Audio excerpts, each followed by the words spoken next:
Zdravo svima i dobrodošli kod mene u kuhinju. Danas pripremamo jedno jednostavno jelo od svega 3 paradajza i 3 čena belog luka. Najprije ću da operem paradajz koji sam prethodno nabrala. Skinut ću peteljke, ali ih neću baciti. Tačnije, zadržat ću jednu koja će mi biti potrebna za jelo. Paradajz ću da iseckam na sitne kocke.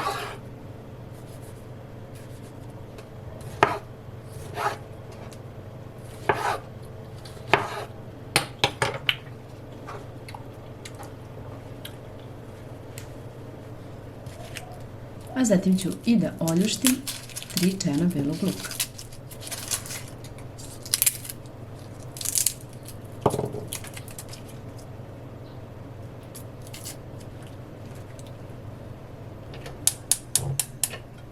U tiganj sipujte ulje, a u jednu šerpicu nalijte vodu.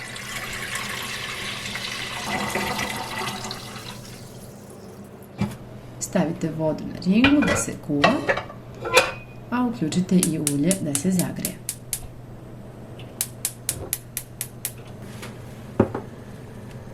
Vodu ćemo zatim da posolimo.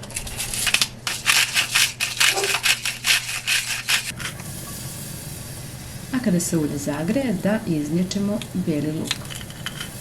Beli luk možete i da naseckate. Potrebno je da ga samo kratko prodisate, bukvalno nekih 10 sekundi pre nego što dodate paradajz. Jer ne želimo da pregori, već da pusti svoju predivnu aromu.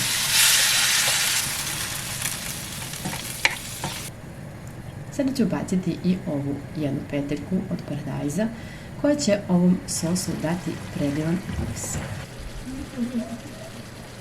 Povremeno je potrebno promešati. A kada voda priključa, naravno kao i uvek, sipat ću makini makarone i kuvati ih po uputstvu sa kesice al dente 9 minuta.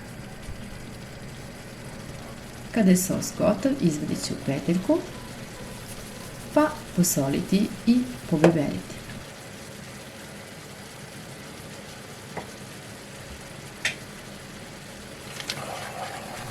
I naravno sve dobro promešati.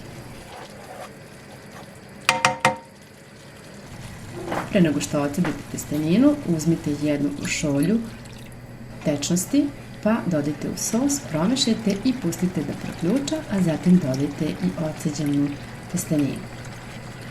Naravno, možete koristiti i špagete. Sve dobro promešajte, a opciono možete dodati i malo svežeg posiljka ili nekog začina po vašem ukusu.